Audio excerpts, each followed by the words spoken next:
morning, my dear students. Today I am teaching you history, class 9. The French Revolution.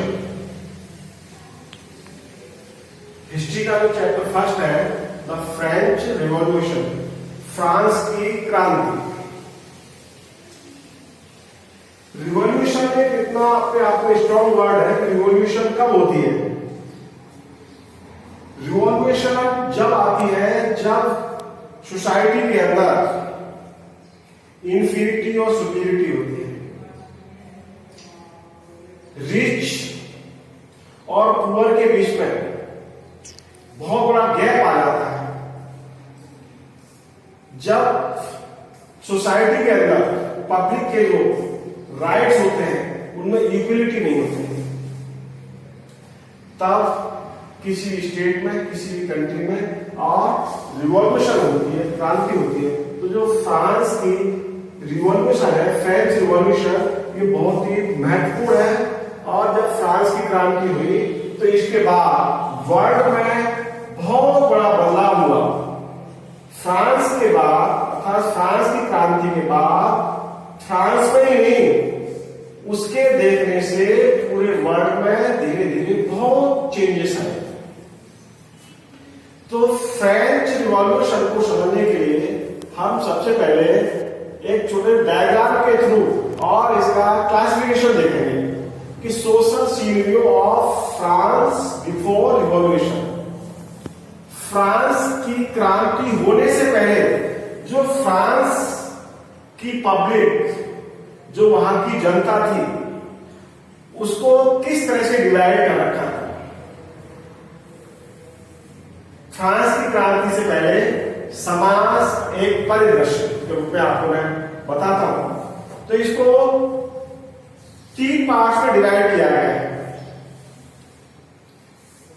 First state, second state और third state.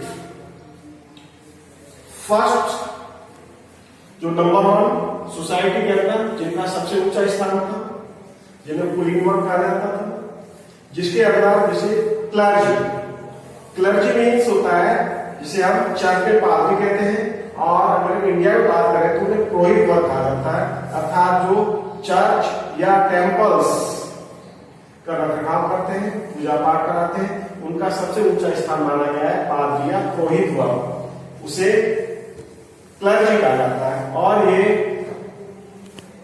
First class category में आते हैं, first state. अब जो first state है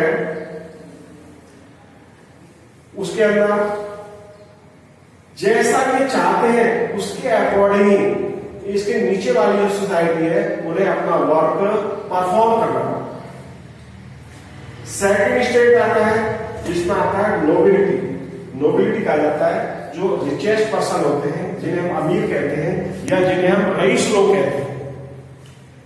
और आप जानते हैं सभी कि जो रईस अर्थात अमीर लोग होते हैं उनके अकॉर्डिंग देश का जो गवर्निंग बॉडी होती है उनके अकॉर्डिंग लगभग चलती है। तो जो सेकंड स्टेट में किसको रखा गया है? नोबिलिटी। और नोबिलिटी कहा गया है जो बहुत ही रिचेस्ट लोग होते हैं, चाहे वो बड़े लैंडलॉर्ड्स हो, इंडस्ट्रियलिस्ट हो, कुछ भी हो सकते हैं। फिर आता है थर्ड स्टेट। थर्ड स्टेट में माना गया है जो तीसरा वर्ग है। तीसरा वर्ग अर्थात थर्ड स्टेट उसे कहा गया है जो वर्क करने वाले हैं किसी न किसी रूप में, वो अपनी सेवाएं, अपनी सर्विसेज को रेंडर टू स्टेट अर्थात राज्य के लिए और देश के लिए वो अपनी सेवाएं देते हैं। जिसमें थर्ड स्टेट को फिर 3 पार्ट में बांटा गया है कि जो थर्ड स्टेट का जो पहला पार्ट है उसमें बिग बिजनेसमैन, बड़े बड़े व्यापारी, मर्चेंट्स, बड़े बड़े विक्रेता, कोर्ट ऑफिशियल्स, न्यायालय में वर्क करने वाले अधिकारी, लॉयर्स, वकील, जिन्हें हम एडवोकेट्स कहते हैं। तो इनको और जैसे और भी है उनको रखा गया है थर्ड स्टेट पर भी नंबर 1। यानी थर्ड स्टेट का ये नंबर 1 पर रखा गया है, तो नंबर 1 पर। Big businessman, merchants, court official, जिसे न्यायाधिकारी हम कह सकते हैं, जुडिशियल ऑफिसर कह सकते हैं, जजेस कह सकते हैं। और जजेस का जो वर्क होता है उसको कंप्लीटली परफॉर्म करने के लिए वहां लॉयर्स की रिक्वायरमेंट होती है। लॉयर्स और जुडिशियल ऑफिसर, ये दोनों का आपस में स्ट्रॉन्ग रिलेशन होता है, एक दूसरे के कम्प्लीमेंट्री। फिर इसमें सेकंड स्टेट आती है पीजेंट्स एंड आर्टिशियंस, किसान। किसी भी देश के अंदर जो सबसे बड़ा वर्ग पाया जाता है, जिनकी जनसंख्या, जिनकी पॉपुलेशन सर्वाधिक पाई जाती है, वो होता है वहां का फार्मर, किसान। क्योंकि हर कंट्री के अंदर फार्मिंग नेसेसरी है, विदाउट फार्मिंग की कोई भी कंट्री अपने आप को सर्वाइव नहीं कर सकता है। और फार्मिंग को करने वाले क्या कहलाते हैं? पीजेंट्स कहलाते हैं, किसान कहलाते हैं। किसानों के साथ साथ किसान रॉ मटेरियल प्रिपेयर करते हैं, और उस रॉ मटेरियल को आगे तैयार करने के लिए जो जिन्हें हम शिल्पकार कहते हैं, जिन्हें कलाकार कहते हैं, वो आर्टिशियंस होते हैं। वो अपनी अनेक प्रकार के अलग अपनी कला के माध्यम से और हमारे लिए प्रोडक्शन प्रिपेयर करते हैं। जैसे आर्टिशियंस में एक म्यूजिशियन भी आर्टिशियंस हो सकता है, एक जो कपड़े को बुनने वाला होता है, क्लॉथ वेवर, वो भी एक आर्टिशियन हो सकता है। फिर इनके बाद थर्ड इसकी कैटेगरी है, थर्ड स्टेट की, उसमें आते हैं छोटे छोटे किसान, जिसे हम किसान कह सकते हैं, लैंड लेबर्स कह सकते हैं। ये भी किसान है, लेकिन ये वो किसान है जिनके पास क्या नहीं है? लैंड नहीं है। फीबर्स की लैंड लेकर के, अर्थात सामंतों की जमीन लेकर के या लैंड लॉर्ड्स की जमीन लेकर के खेती करते हैं वो। और फिर आता है लास्ट में सर्वेंट्स, जिनका काम है इन सबकी ऊपर वाले जितने भी कैटेगरी है उनको सेवाएं देना, हर प्रकार की सेवाएं देने वाले क्या कहलाते हैं? सर्वेंट्स कहलाते हैं, जिसे हम नौकर कहते हैं। और उन्हें हम एंशिएंट पीरियड में दास भी कहा करते थे। तो ये एक मैंने आपको डायग्राम बताया। अब देखिए डायग्राम को आगे फिर मैं बताता हूं कि फ्रांस के अंदर क्या था कि the society of France before 1789 termed as old reign and based on feudal system. 1789 से पहले, अर्थात 1789 में फ्रांस की रिवॉल्यूशन हुई थी, फ्रेंच रिवॉल्यूशन। तो उससे पहले का जो फ्रांस का परिदृश्य था वो किस पर आधारित था? वो फ्यूडल सिस्टम था। फ्यूडल सिस्टम कहते हैं सामंती प्रणाली। और ये फ्यूडल्स कौन होते हैं? फ्यूडल्स वो होते हैं जो एक लॉर्ड है, किंग है, वह अपने राज्य की लैंड को फ्यूडल्स को देता है। और ये फ्यूडल जो होते हैं इन्हें शामिल कहा जाता है, और ये उस जमीन पर फार्मिंग कराने के लिए फिर ये हायर करते हैं कि वो, जब मैंने आपको बताया था, पीजेंट्स, जिन्हें हम क्या कहते हैं? किसान। अर्थात ये फ्यूडल से खेती नहीं करते, लेकिन इनका भी काम है खेती करवाना। लेकिन जमीन का मालिक ये भी नहीं है, जमीन का मालिक कौन है? किंग है। और किंग ने अपनी लैंड को इनको दे दिया। और अभी आगे फिर किससे फार्मिंग करवाएंगे? पीजेंट से करवाएंगे, किसान से। तो उन्हें हम कहते हैं फ्यूडल सिस्टम, अर्थात सामंती। अर्थात राजा के बाद जो सबसे ऊंचा पोस्ट आता था वो फ्यूडल्स का आता था, क्योंकि टोटल कारोबार होता था वो फ्यूडल सिस्टम के तहत चलता था।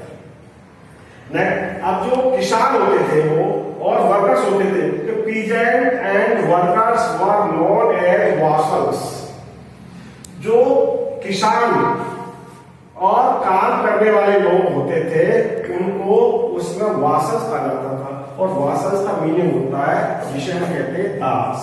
दास आप समझते होंगे, दास एक ऐसी पहले ट्रेडिशन थी कि जिसके तहत इनको अपने ऑनर के यहां बंधुआ मजदूर, जिसे बाउंडेस लेबर कहते हैं, आज नहीं रही है लेकिन पहले ये ट्रेडिशन थी, तो उन्हें दास कहा जाता था। और ये जो वासल्स हुआ करते थे दास, उन्हें क्या मिलता था बदले में? कि receive a piece of land in return for serving king और लॉर्ड। कि वे जो अपने राजा की या अपने फीमेल की या अपने लॉर्ड की जो सेवा करते थे उसके बदले में उन्हें जमीन का टुकड़ा अर्थात एक छोटा सा खेत दिया जाता था और उसमें फिर वो अपनी खेती करके और अपनी लाइफ को सर्वाइव करते थे।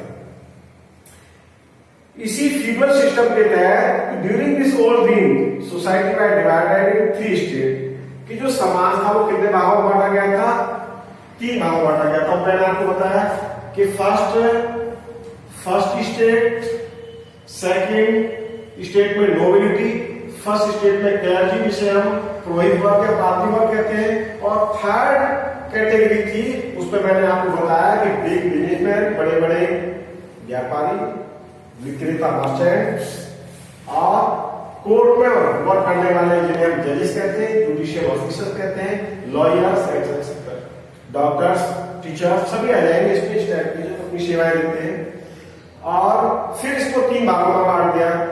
पहला बड़े लोग हो गए, फिर उसके बाद पीजेंट्स और आर्टिसंस हो गए, किसान और जिन्हें हम कलाकार कहते हैं, और उसके बाद फिर एक थर्ड ग्रुप आ गया जिसमें हम स्मॉल पीजेंट अर्थात जो लैंडलेस लेबर्स हुआ करते थे, जो भूमिहीन किसान होते थे या नौकर होते थे।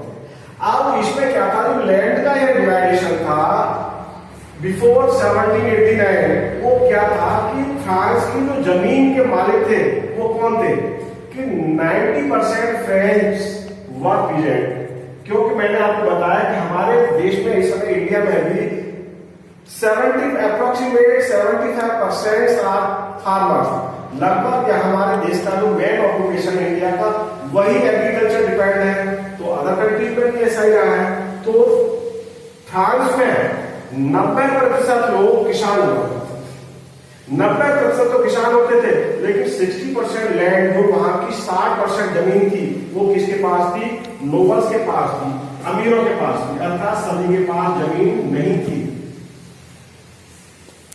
तो वहां की जो टोटल की 60% लैंड के जो मालिक थे वो कौन थे, अमीर लोग थे।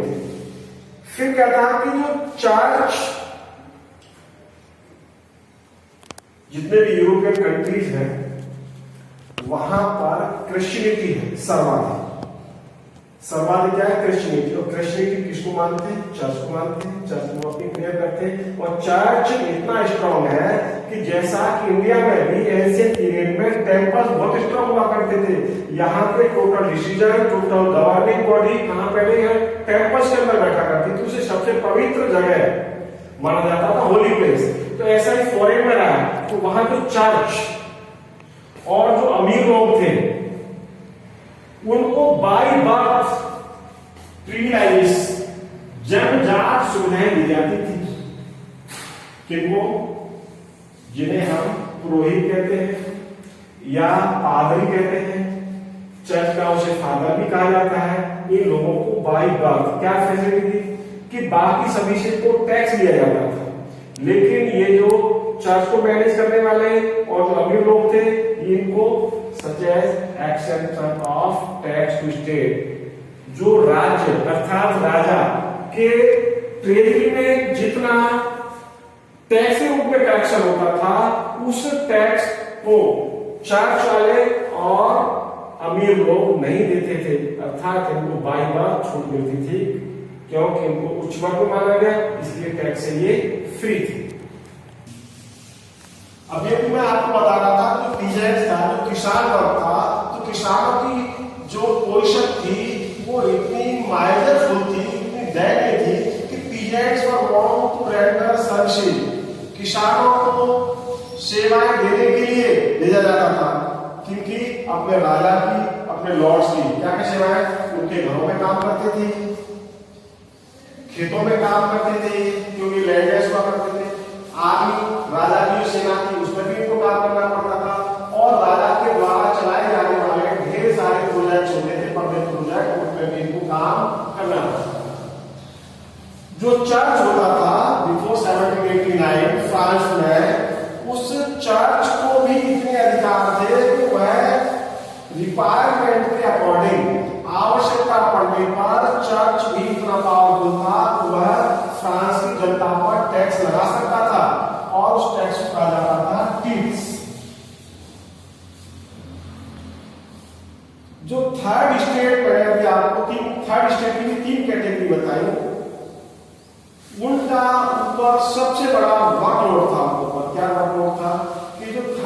एडमिनिस्ट्रेटिव मेंबर्स थे, जो सोसाइटी थी जिसमें कौन आते हैं, किसान आते हैं, लैंडलेस वर्कर्स आते हैं, आर्टिसंस भी आते हैं, उनको डायरेक्ट या इनडायरेक्ट रूप से राज्य को अर्थात राजा को टैक्स देना पड़ता था। बाकी जो उच्च वर्ग था, ऊपर क्लर्जी आपको बताया था, वो टैक्स से फ्री थे। और थर्ड स्टेट का इतना ही नहीं, यदि थर्ड स्टेट एक ऐसा वर्ग था, एक ऐसी कैटेगरी थी समाज की, यदि राज्य के अंदर राजा के किंगडम में यदि किसी प्रकार की फाइनेंशियल प्रॉब्लम्स आ गई है, आर्थिक संकट आ गया है, तो उस समस्याओं का समाधान करने के लिए अर्थात आर्थिक संकट को दूर करने के लिए भी इस थर्ड स्टेट के ऊपर डायरेक्ट और इनडायरेक्ट, प्रत्यक्ष और अप्रत्यक्ष टैक्स लगा करके राजा के खजाने की अर्थात किंग की ट्रेजरी की पूर्ति की जाती थी। और इसमें जो थर्ड स्टेट कैटेगरी थी वह अकेली इसके लिए मदद होती थी, अर्थात उनको ही पूरे राज्य का टैक्स चुकाना पड़ता था। Thank you and our topic will be continue tomorrow. Okay.